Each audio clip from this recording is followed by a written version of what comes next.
Just a very quick video about the corn. G'day folks, Andy here from McDowell Manor.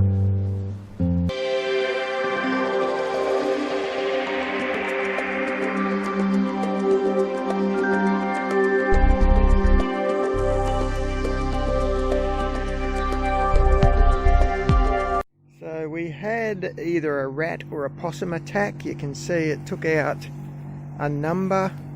But the good news for us is we worked it out pretty quick. I can see another one in the back there that something's had a crack at. We worked it out and you can see we've still actually got quite a lot. Look at this. Anyway, doesn't matter. So we're eating corn now. Got enough there still for a good couple of nights. Probably got, I'd say we kept at least 10 good cobs, so I'm happy with that. You can see I took rat precautions. I don't mind feeding possums, but I don't like feeding rats just quietly. Doing extraordinarily well with chilies, but that's an aside. The corn that we ate last night, so yeah, it's really very nice.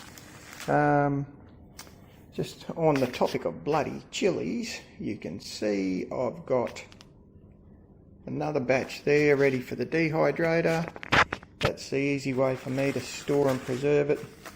As you can see, I've got no shortage of chilli, and an easy way for me to store cherry tomatoes. They're the only sort I can grow over here is the cherries, otherwise they just get slaughtered, stung by fruit fly.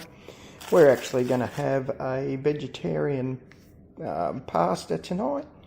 So these I've had in the freezer.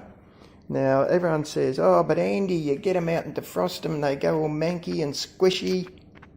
Yeah, that's great for when you're making sauce. I'll mention Bill from Bill and Val's allotment. Mate, that's the spirit fermenting, and that's another batch of beer fermenting. I'm currently on the ginger beer that I made. I'll give you a quick look at a bottle of that there. It's quite nice. It's a good change. Every so often I'll throw a ginger beer on instead of a normal beer. The one we got on at the moment for Christmas is just a normal old beer. So yeah, that'll see me through the brewing process until Christmas, which is great. To put a one of those windscreen protectors on the roof of the quail house. It was just getting too hot, and you can see that I've put the shade cloth back over the aquaponics grow bed. Same reason, just too bloody hot. The mint's going crazy over there.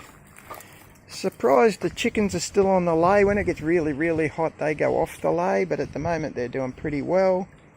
And you can see behind the washing is my 2 resident magpies. For the regular viewers, that's the same 2 we've had for months now. They've obviously settled and made the place at home. They eat the lawn grubs for me, so I'm always happy to see them. We stopped feeding them because they're insectivores normally, and if you feed them mince, which is what a lot of people do thinking they're doing them a favour, it actually pulls calcium out of their bones and does them a lot of harm, especially if they take the mince home and feed it to the young. Maggies. Yes, the salad garden is looking extraordinarily bad. That's because the chickens got in there. God bless them. Didn't leave me much, did they? It's a Japanese garden. The flowers have all had to be pushed back where they get shade, otherwise they all die. So this is just a quick view of the Japanese garden from inside in my kitchen. Really is quite lovely to be able to see out into that sort of greenery. That's those flowers I was showing you just a second ago. That there is a volunteer tree fern. So it'll probably, gee, they get to about 12 foot I think. They really do get quite big, but of course can't take too much sun, so it's a good place for it here. It's sheltered. Yes, the pond does work, but we don't use it very often. Anyway, so that's just like I said, it was going to be a quickie, and a quickie it is indeed, but things are continuing on. It's hot as Hades, I might add. We haven't had a day under 30 for weeks now. So yeah, a bit warm. It's always dry. It's dry again. I'm hoping to get a little bit of a shower tonight, just to see us through. We're using an awful lot of town water at the moment just to try and keep everything going. Alright folks, you have a good one, eh? Uru!